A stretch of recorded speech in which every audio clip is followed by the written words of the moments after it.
Hello, Ward. Thank you for joining us today. I never thought that one day, when every time we wrote a code, we started with simple hello world services. And now today, I'm standing here greeting you all. And I have a very special guest with me today. She doesn't need any introduction. Cathie Wood is the founder and CEO and CIO of ARC, which Cathie can correct me, but I think is one of the largest actively traded ETF. Yes. Uh, so thank you, Cathie, for joining me. How are you? I'm great, Faye. How are you doing? I'm wonderful, except that given COVID, I think I lost track of days and dates.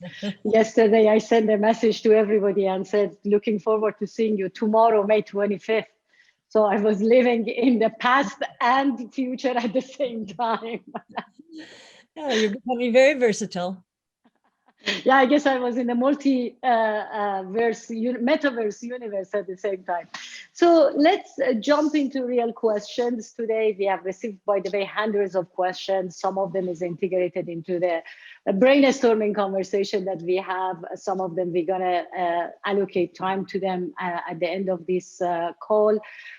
But let's start with personal note, Cathie. I've always been motivated for democratizing information, especially coming from a non-democratic country, unfortunately, after the revolution of Iran.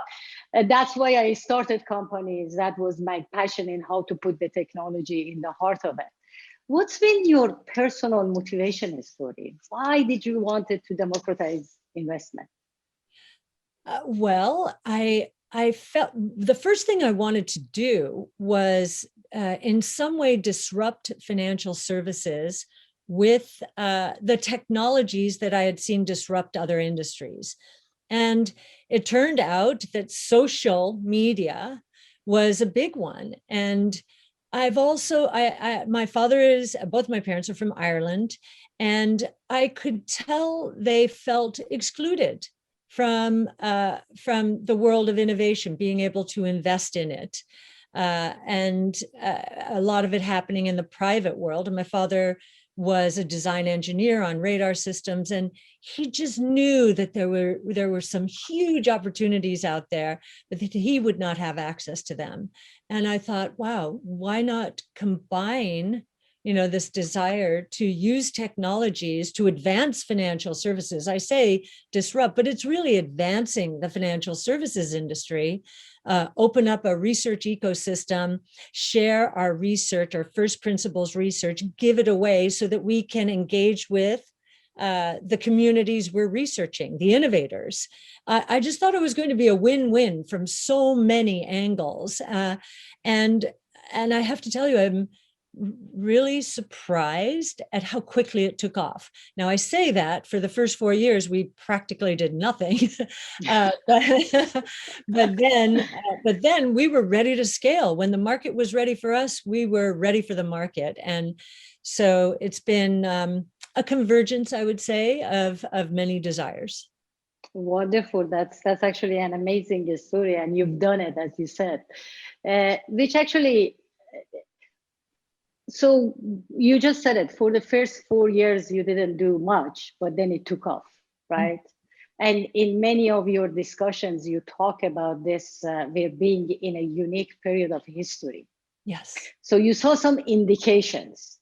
Yes. Can you elaborate on that, on the key converging trends across all industries that you saw? Yes. Well, one of the first things we did in terms of organizing our research department was change the categorizations of research. Right now, in the traditional world, research is very siloed by sector or industry, or even more specialized to sub-industry. And so we're looking at technology, 5 new platforms evolving at the same time that are going to permeate every sector, cutting across sectors. And so, and these technologies are converging. So the 5 technologies, these are the foundational platforms. So DNA sequencing, robotics, energy storage, artificial intelligence, and blockchain technology. The seeds for all of these platforms were planted in the 20 years that ended in the tech and telecom bubble. And in fact, the technologies, even at the end of that 20-year period, were not ready, and the costs were way too high. So we've had 20, 25 years of gestation of these 5 platforms. The way we've organized our research is our analysts are specialists on the technologies involved in these 5 platforms. There are 14 technologies. And they are generalists when it comes to sectors and industries or sub-industries. So it's, again, flipping research on its head because technology is permeating every sector, and it is blurring the lines between among sectors and industries. And a really good example of this, which combines 3 of the major innovation platforms, the foundational ones, is what we believe will evolve during the next few years, much sooner than many expect: autonomous taxi networks. That will involve the convergence of 3 platforms. So our research team is very collaborative as well, set up in a different way and very collaborative because these technologies are converging. So autonomous taxi networks, that's the combination of robotics, autonomous vehicles, are robots. Energy storage, they will be electric. That is, total cost of ownership of an electric vehicle right now is already lower than a gas-powered vehicle. And artificial intelligence, they'll be powered by AI. And so we've got 3 different analysts on these areas who are collaborating and building these models. We're set up very different from any other financial firm. And the other way we're different is our analysts are very young. They have 1 foot in the new world. They just got out of some of the most advanced technology programs in universities today, or they've worked in industry and are bringing those learnings to us. We do not hire, for the most part, MBAs. And the reason is, this is a little Bernstein-esque from my days at Alliance Bernstein. The reason is we believe that it is much easier to teach rocket scientists how to read financial models and how to build them than it would be for us to teach MBAs about rocket science or genomics or artificial intelligence. So I think that's giving us a competitive advantage. Wow, so that's very interesting because when I first listened to your discussion on one of your talks, I thought, oh my God, she sees the world from the same angle, especially when you talk about the convergence, right?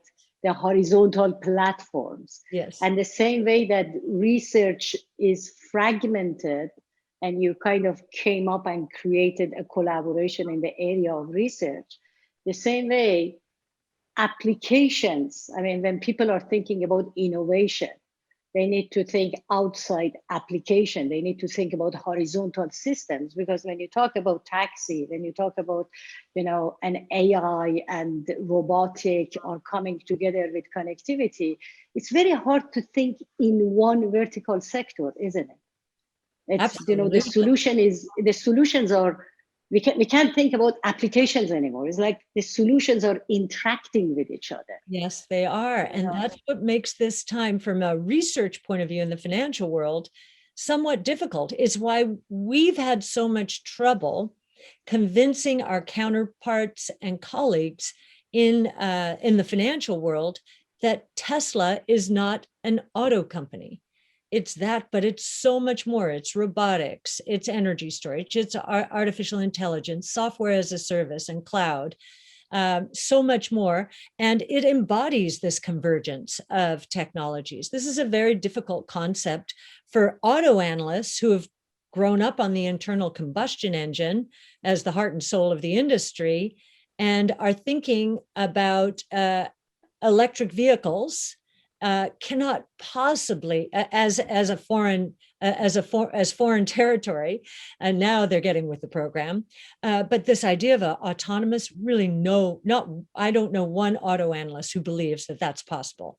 They're really not even thinking about it, and therefore they're not valuing it at all. Wow, wow! Actually, that's mind blowing. Actually, so what are the and by the exactly, and that's what you're doing so well, and I feel that pain. And obviously, you know the Mimic story. You're an investor. We have the pleasure of that, and you're a board member. I feel that pain myself, because every time we try to describe Mimic, everybody says, "So, what is the application? What app?" Yes. And we're trying to say, listen, it starts with a series of apps, but the reality is that these things need to start interacting with each other. If we truly believe in automation, yes, right? You can't think of automation and not think of when a robot predicts that is about to go down because of malfunctioning, the robot should not be able to communicate with a mobile workforce dispatch system for someone to come and address the concern, address the issue, or even do the work in its replacement, right? So that convergence is really an important thing. And I think people like yourself, that you believe in real disruptive innovation, you see the indicators and then you decide that here is a good thing to invest in, right? That's you don't have a concrete tape measurement, correct? The one tape measure we have, and we've centered our research around Wright's law, which is a relative of Moore's law. So Moore's law is a function of time, Wright's law is a function of units. And it says for every cumulative doubling in the number of units produced, costs decline at a consistent rate. And once we understand the cost decline schedule as part of the learning curve, then we can get a sense of price elasticity of demand. At each point along the cost trajectory, we can say, okay, we cut costs 5%, how much did demand increase? And it's measurable. So that is our yardstick. Actually, we need to believe that. And in terms of your world, I think some of the most mind-blowing statistics include those associated with artificial intelligence. I just wrote a piece trying to help the financial world, our clients, understand how quickly the world is changing. And I asked William Summerlin, our AI analyst, what trajectory are the costs of artificial intelligence training falling? He said it's 68% per year. And I just think about that. That's mind-blowing. And it gives us a sense of how quickly innovation is going to evolve here. I think it's going to be pretty explosive. It's going to be exclusive, and it's fascinating because it's convergence of economics and technology, right? And it's almost like sometimes I feel like there are these individual, really passionate entrepreneurs that they're kind of trying to build the underlying digital infrastructure to enable these use cases, right? This convergence versus and that's where I think, I guess, to some degree, and we come back to this, some of the traditional VCs are missing that point. There is still kind of focus on the app economy, while the reality is the system economy that they need to look at. Well, in the day, there were a lot of apps to create, and they did, and they've enjoyed amazing success. But now I think the physical and the digital world are combining, and that's where some of the biggest opportunities are. I remember going to a drone, they called it eVTOL conference, electric takeoff and landing for passenger drones.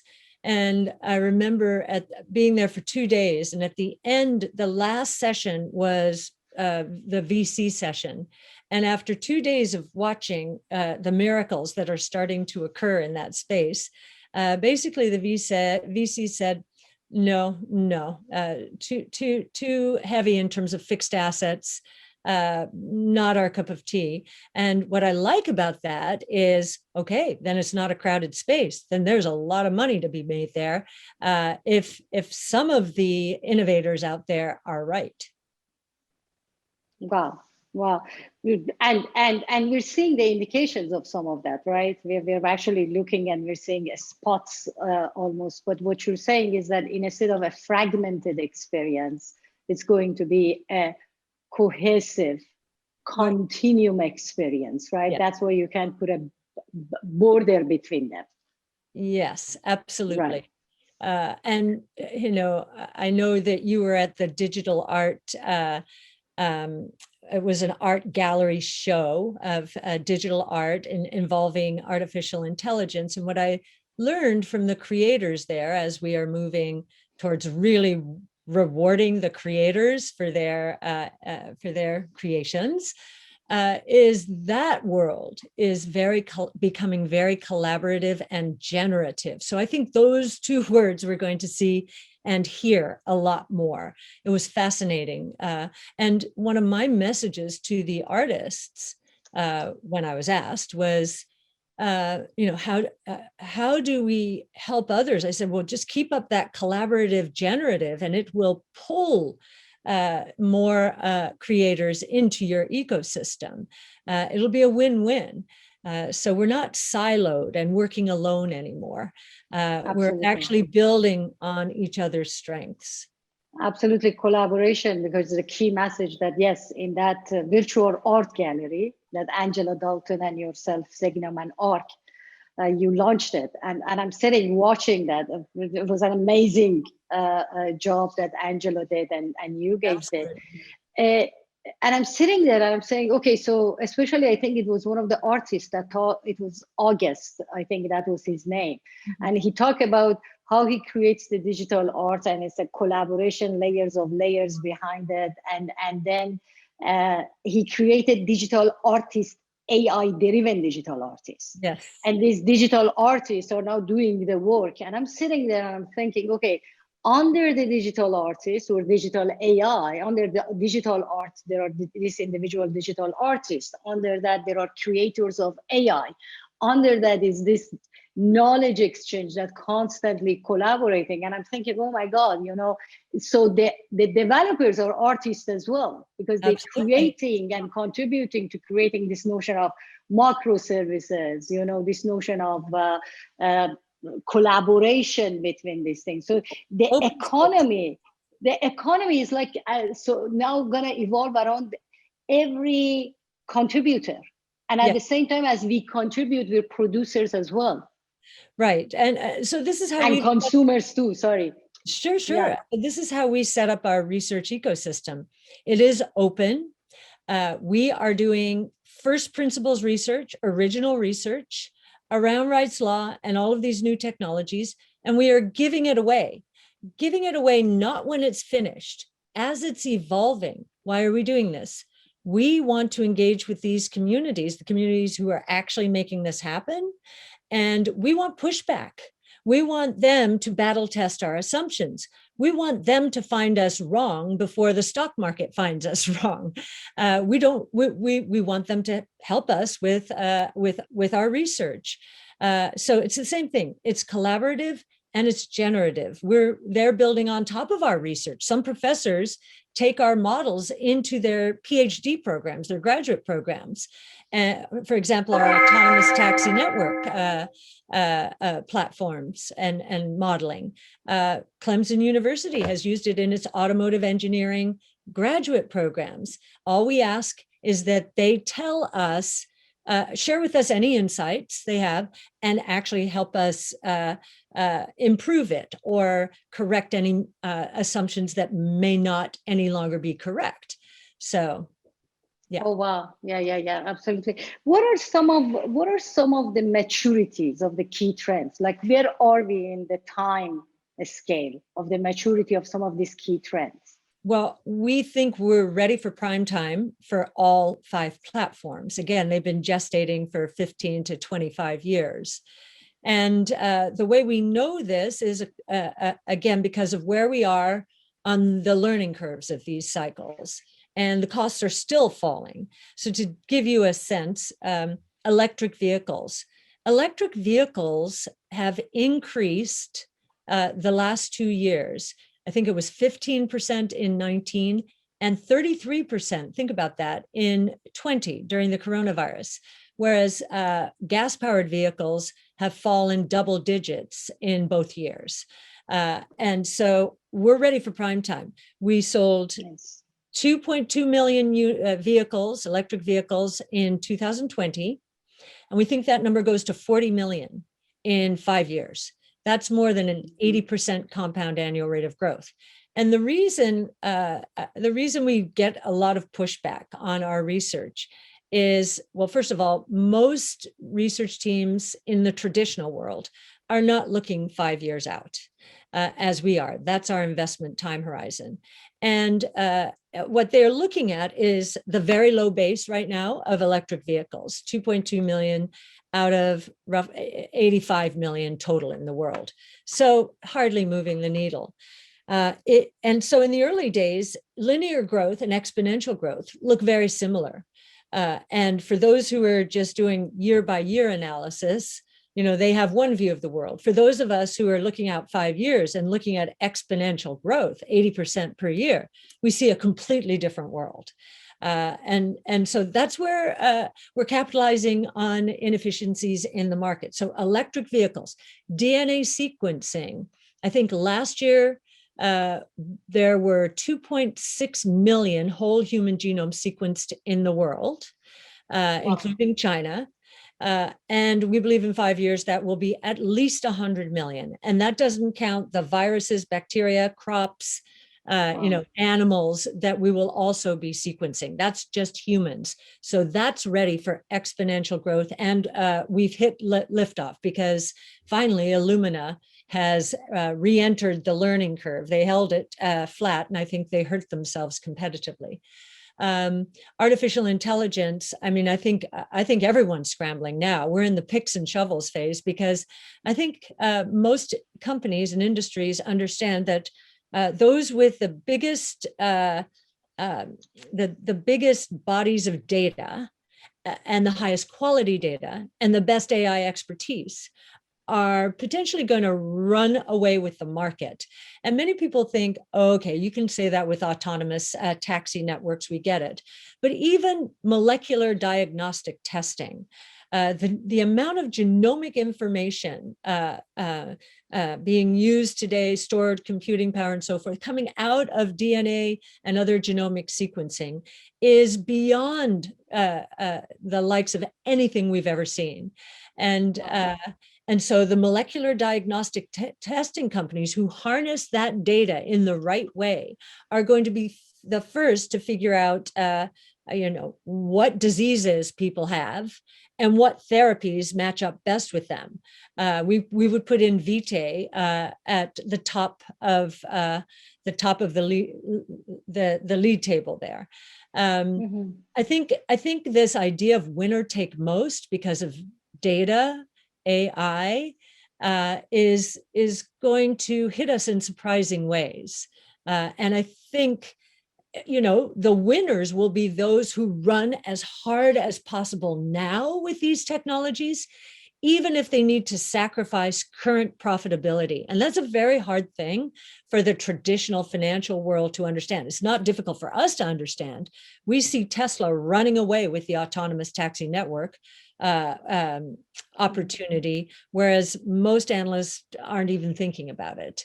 They will be thinking about it because we believe that market will generate $6 to $7 trillion in revenues by the end of this decade, which means in the middle of the decade, they could be valued at roughly $4 trillion from zero today. So think about that. That is truly exponential growth.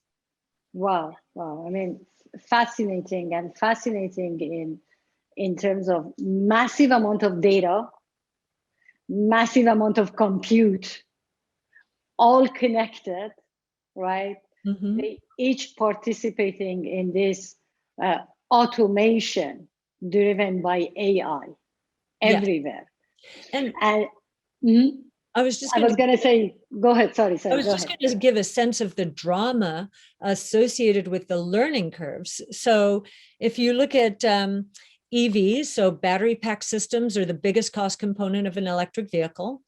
And we know that for every cumulative doubling in the number of EVs produced, costs of the battery pack system will drop 28%. So that by 2025, the Toyota Camry will still cost $26,000 US dollars. However, the like for like 350-mile range electric vehicle will cost $18,000. That is real drama, and that's why this electric vehicle. And you can say the same thing for DNA sequencing. For every cumulative doubling in the number of whole human genome sequenced, and there were 2.6 million last year, ultimately there will be trillions. When the cost decline for short read sequencing is 40%. For long read sequencing, it's 28%.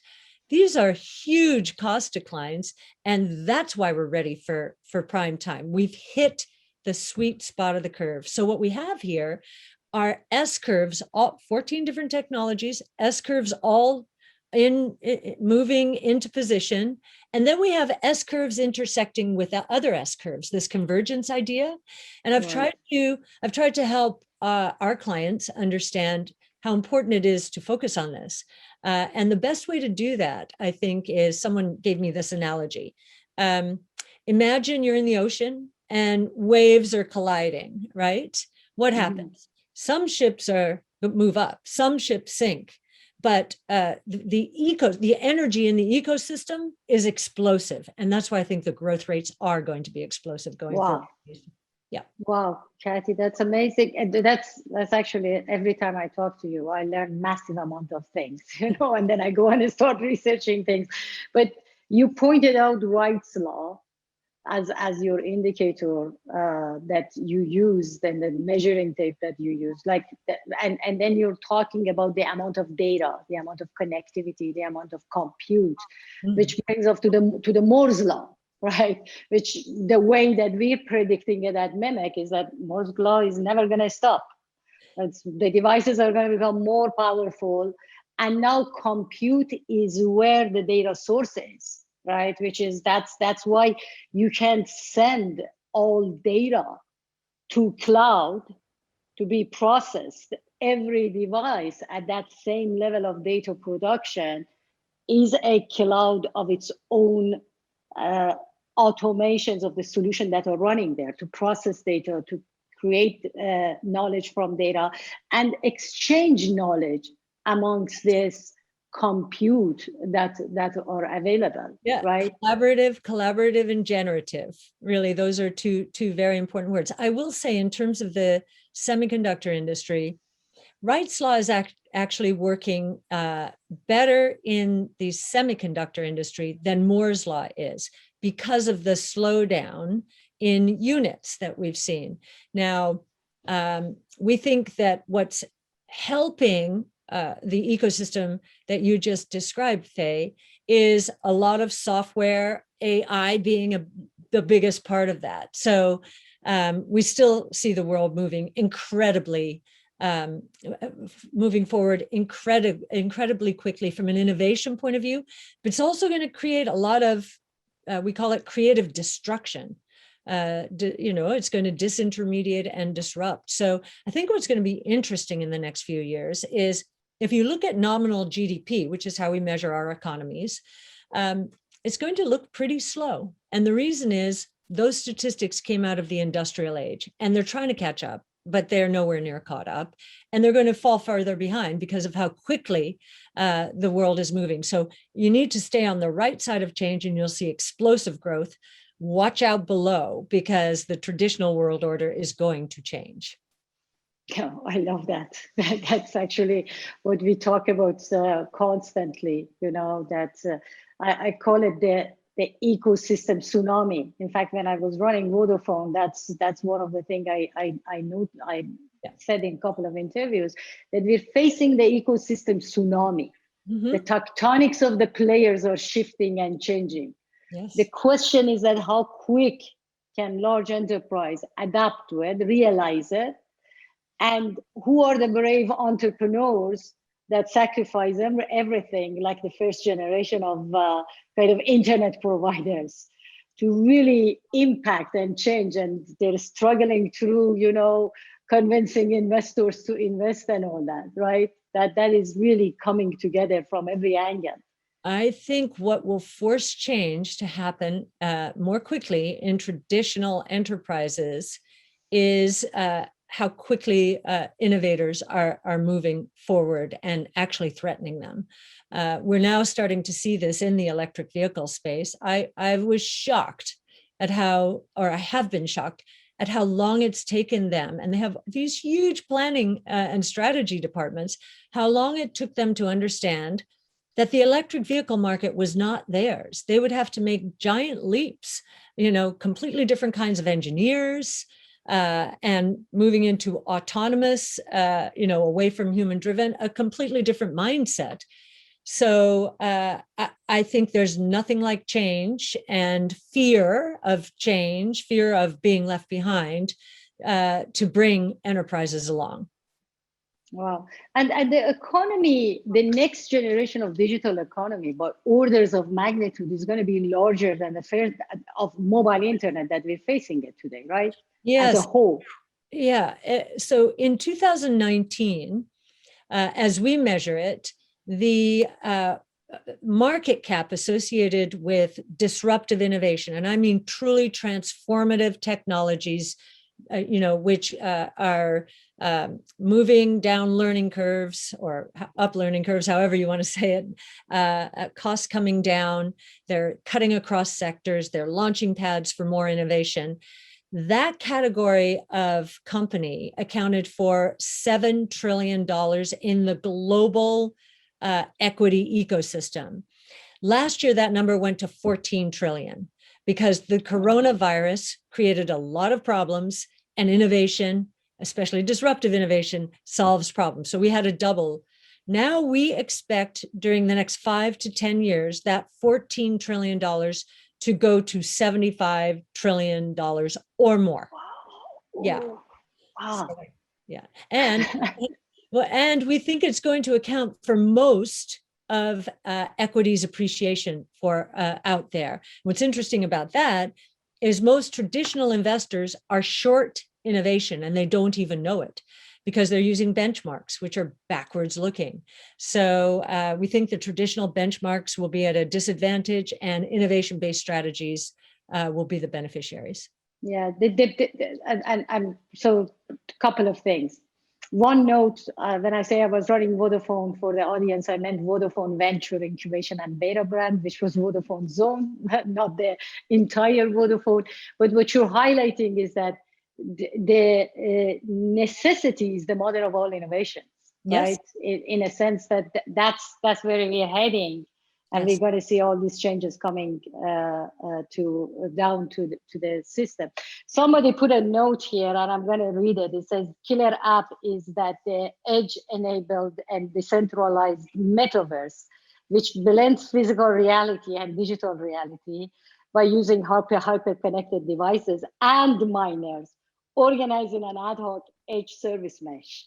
What do you think of that? I agree. In fact, we saw the beginnings of that during the art gallery show, right? Mm-hmm. It was pretty amazing. And what was interesting about that experience is we have a lot of work to do to get there. It took a lot of trial and error to get that right. But it was very exciting. And I think more people will want to have experiences like that. And because of that, the technology will become much more seamless and scalable, I think. That's amazing. So in other words, can we influence the direction of investment toward digital infrastructure and solutions versus the app economy? How is this gonna shift in the companies that are already public, large incumbents? where's the fuel of investment there? And then for the startup community, for the entrepreneurs that are building those infrastructures. Yeah, I think that based on my experience in how these things evolve, the questions will change, right? And I'm hearkening to a well-known example now, just in the innovation space generally, and that's Tesla. We're very well identified with Tesla. It's one of our largest positions. And, this idea that Tesla was a car company, you can say, you can throw app in there, just that's what's my next app, was not the right question. It was how do we move towards this autonomous world, which of course in which artificial intelligence is essential. We're going to save 35,000 lives per year here in the United States because of autonomous vehicles. And that number globally is 1.25 million, I think. Think about that. Think about ESG. I mean, I know Tesla's been, because of its Bitcoin purchase, under a cloud from an environmental point of view. I think they're going to fix that and become a part of the Bitcoin mining ecosystem, so that solar will actually accelerate much faster than otherwise would be the case. But just how Tesla identified itself, because of the way it was thinking about the world, not at all like traditional auto companies. It is going to win a market that, as I just mentioned, is going to be $6 to $7 trillion globally. It won't win China, but certainly it will in the US, we think. It asks the right questions. Okay, how can I use these platforms? Robotics, that's very physical, right? Artificial intelligence, very digital. Energy storage, that can be both. It's mostly physical, but there is some digital in there. There is digital in there. How can we engage the physical and the digital world to create a completely new thing? So in the app world, it's nothing to do with apps, and we don't even know exactly what it is right now. Exactly. That's why when some people are looking for this notion of killer app. Yeah, so that's right. The hyper-connected world, running on its own, fully automated, with collaboration and creativity of every angle, enabling that is a killer system. It's the killer. It's the killer economy. Where do you think the role of edge computing and AI is in a sustainable global ecosystem? Well, I think it's going to be critical for a anything decentralized and autonomous, right? And I always like to see how companies that we believe are on the bleeding edge of technology, how they define themselves. If you pull up a Palantir presentation, like their last earnings call for analysts, you'll see how they are defining themselves by artificial intelligence at the edge. That's practically the only thing you see when you start that presentation. So I would say Palantir, probably more than any other company, perhaps because of their involvement with intelligence agencies and defense and, really sensitive security matters. It probably knows more about where that concept is going, AI at the edge, than any of us do.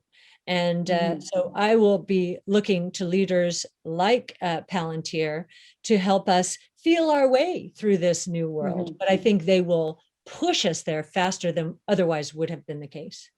Well, so what you're saying is that it's not about what you are today with likes of Palantir. It's about who you could become tomorrow, right? And look at it not from the benchmark view of the past. I call it the tape measurement, but you eloquently refer to it as a benchmark. Don't look at it from the benchmark of the past. Think about what become the benchmark of future. Absolutely. I mean, I think the most massive misallocation of capital in the history of mankind, when we look backwards, will be this move to passive and benchmark sensitive investing. Because what are benchmarks? In the financial markets, benchmarks like the S&P 500, the MSCI World, they are populated with companies, and especially the ones near the top, who are there because of past successes. Well, if we have transformative technologies that are going to upend the traditional world order, they are ripe for failure, and they have to be careful. Why would we want to invest? Why would we want to use a benchmark to invest in the past when so much innovation is happening right now? I mean, we've never seen this kind of innovation before.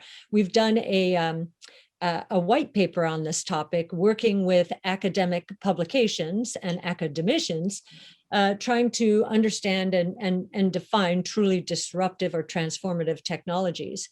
You have to go back to the early 1900s, so electricity, telephone, internal combustion engine, to see anything like we're seeing now. Those were 3 platforms and not many more than 3 technologies.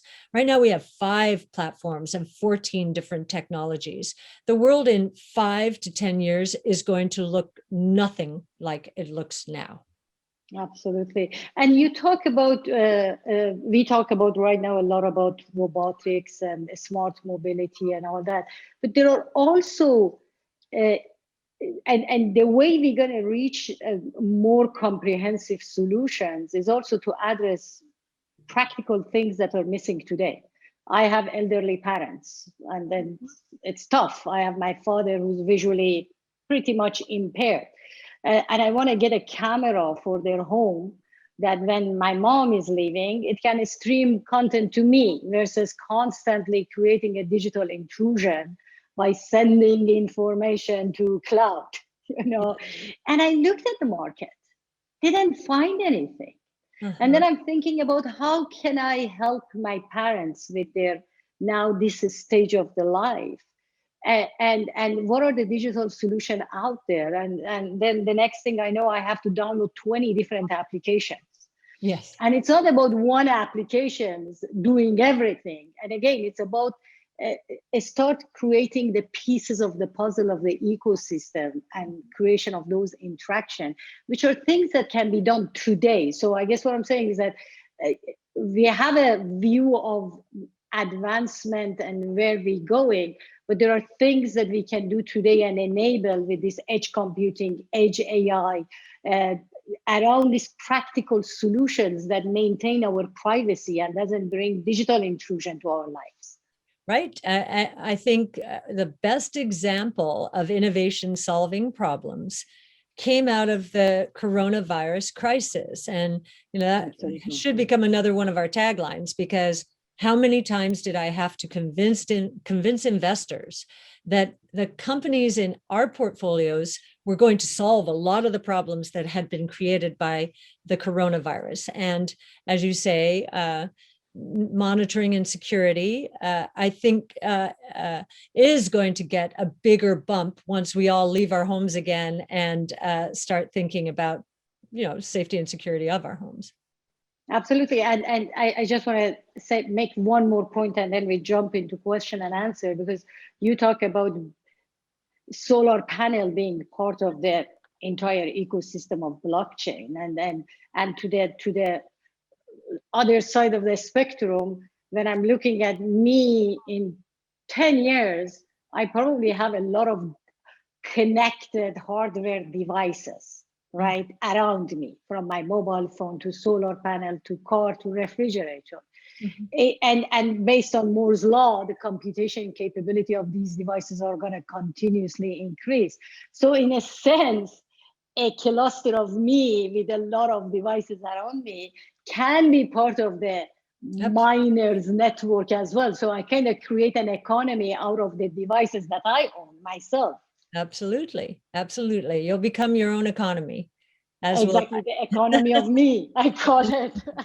All right. So I'm going to ask a few questions. One of the questions is that, how about democratization of private investment models for the, again, startups and things like that? Where do you see that going? I'm seeing an SEC, Securities and Exchange Commission, becoming much more willing to consider a democratization of private investing. I think it started with the jobs, JOBS, all caps, in under the Obama administration, and we're seeing it continue as the thresholds in terms of income and wealth necessary to participate in private funds is falling. But for real democratization, I think there are wrappers out there. Interval funds, one of them. I think they're more than 20 years old, not really popular. But as we've looked into them, it's possible to do a private public strategy within an interval fund. So we're looking into it more. We think it's very important that we be able to expose more and more people to innovation. I can't tell you, especially after last year, how many people, thanked us for introducing them to innovation, that they have made money. They made money off of our strategy and other strategies, maybe some of our stocks. And it's changing their lives. Now, this year to date, it's been rocky, but we have a 5-year time horizon, and our conviction in these technologies has only increased during the last 6 months. So our price targets are the same. Our portfolios or our strategies are, from their very peak, down 30% or more. So they're on sale. So you have to have a longer term point of view. We're trying to teach the traditional public markets about the rewards from having a longer term point of view.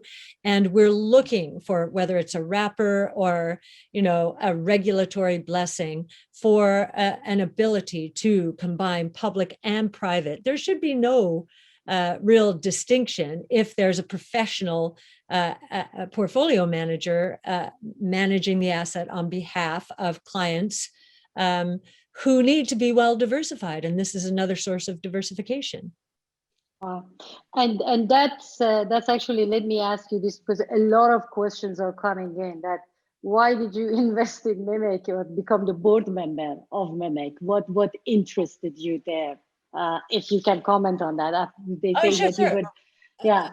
Yeah, so a couple of things. First of all, the introduction was through a friend. I've invested in the technology space with him for many years.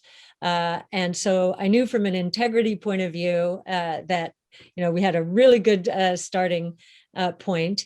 And then when I learned more about your technology and your passion for it and your desire to help people understand how profound these changes are going to be as we move to the edge and bring AI into the equation more and more, I realized you had the same issue in terms of your story as I did with mine in the early days. And that's what was, this is not exact, but just to give you a sense of what we were trying to do, we were trying to say, those benchmarks could cause you trouble. And if you keep investing in them, you will be sorry in the next 5 to 10 years, we believe. Certainly sorry relative to what we're providing with our portfolios, compliance would say, what we believe we are providing with our strategies. And we had, because whether it was institutions or wirehouses, RIAs, they couldn't check all the normal boxes. Again, the boxes are based on the old world. They were having trouble putting us anywhere until we had our success with first Bitcoin and then Tesla. Then they started paying attention. I think you're at that point. You are positioning yourself in the equivalent of the aha moments for people. For us, it was Bitcoin and Tesla. I don't know what the aha moment is for Mimic. I think it could be pretty big when you think about autonomous and safety and security. Not wanting to go to the cloud if you're in an autonomous vehicle that is in some danger. You want that information right at the edge. Or we were talking earlier, you have a baby and you're on the other wing of the house. You need instant. You don't need a cloud giving you latent signals. So, I think you're onto something very big. I think you've got an elegant solution, which means that enterprises who have developers and programmers inside them will be able to move their computing power to the edge with maybe a week's worth of work because of the solution you provide, instead of a year's worth of trying to do it themselves. And I'd liken it to Twilio. No one would build a message app right now. Twilio has done that, right? And I would say something similar is evolving in your world. And I remember I felt the same about Twilio when I first heard it. I thought, oh, that's a big idea. And I feel the same way about Mimic. Oh, wonderful. So I think, thank you for that comment. And I think the aha moment is when people realize that the slides need to communicate. So it's no longer about Internet of Things, it's about Internet of Systems, the tech slides I meant.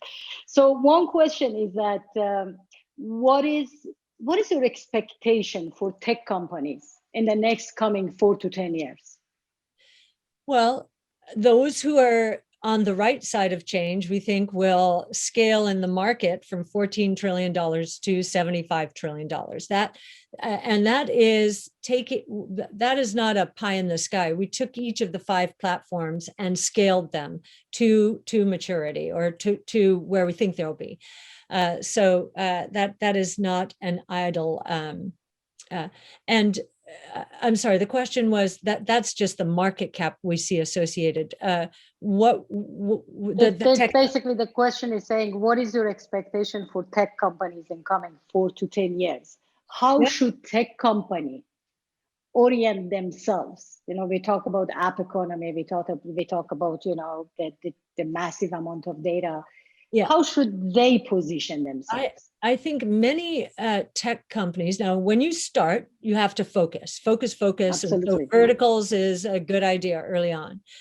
But given the way I described the 5 platforms, how they are cutting across sectors, I would, if I were an enterprise, and I would start with the existing vertical, but then I would start to move into more verticals because of the convergence, this technology permeating every sector, every industry, and this idea of collaborative, generative work going forward. So that would be the big idea. I understand. I experienced it myself. We had to focus, and we also had to pivot as a startup. So I'm thinking more about enterprises and how they also embrace technology. Right. So the interactions between these verticals pretty much is what we're talking about.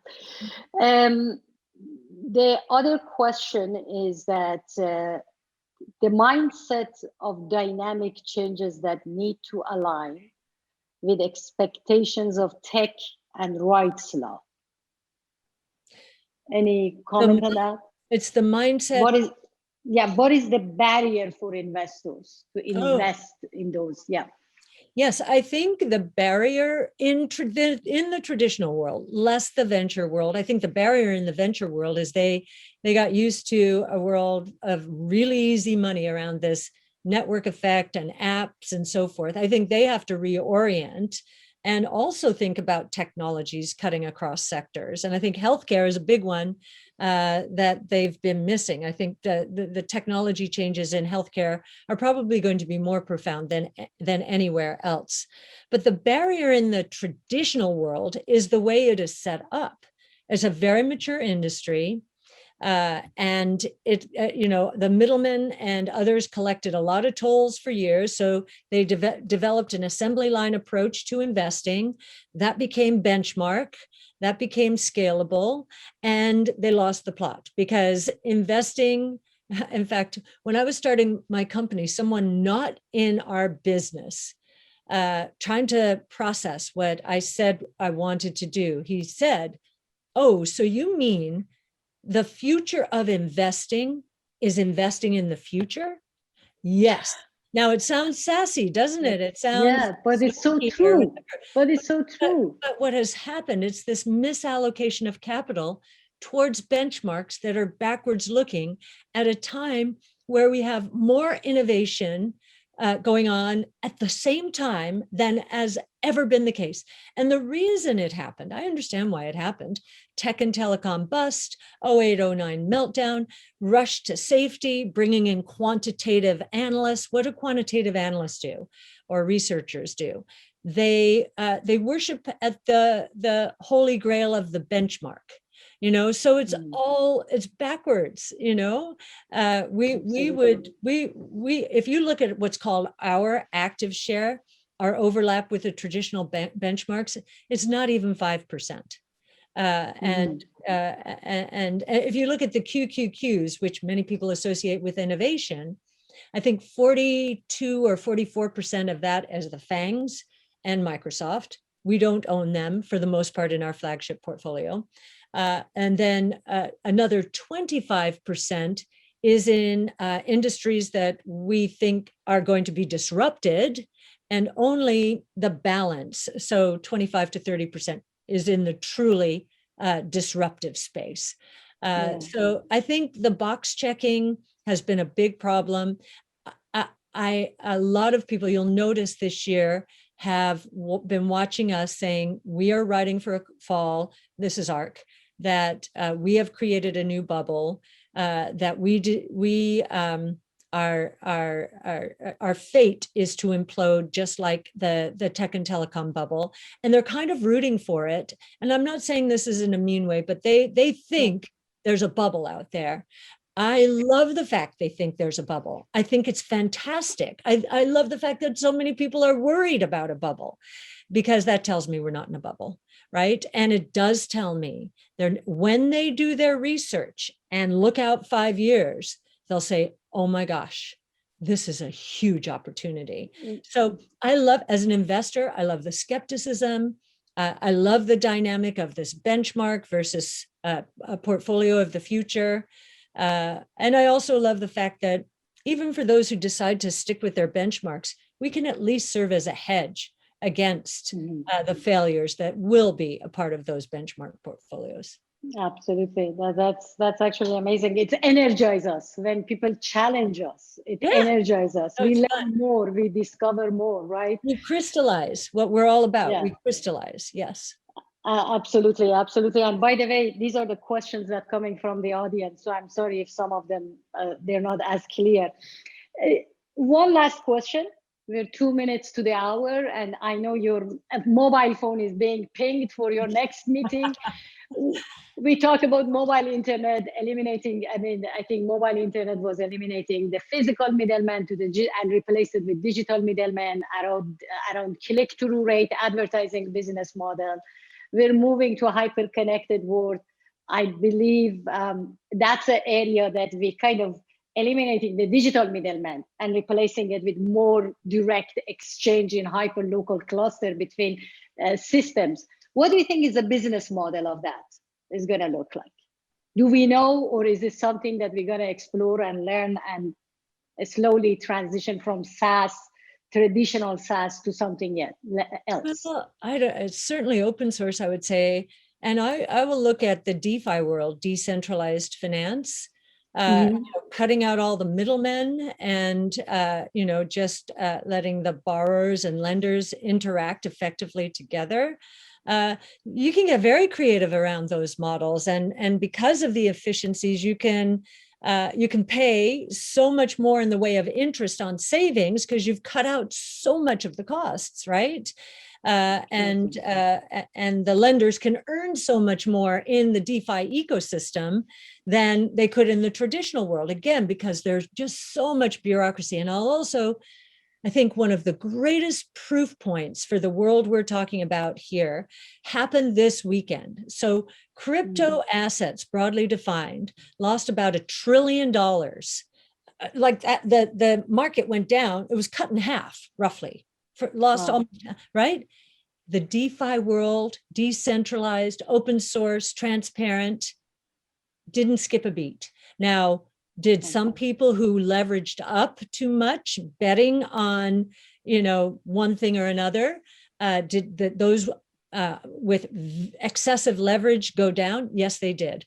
But that is an efficient market. They should have. They bet the wrong way, right? And no one's going to rescue them. The Fed is not coming after them. So it's a really good incentive system. You take on too much leverage, you personally have to answer for this. No one is going to rescue you. The fact that the DeFi markets were, hardly skipped a beat was magnificent. Wow. So disrupt the status quo, disrupt with new innovation, collaboration, decentralization, and a new future that is self-sustainable. Yes. Right? Yes. I love to have you more in here and spend hours and hours, but thank you so much for your time.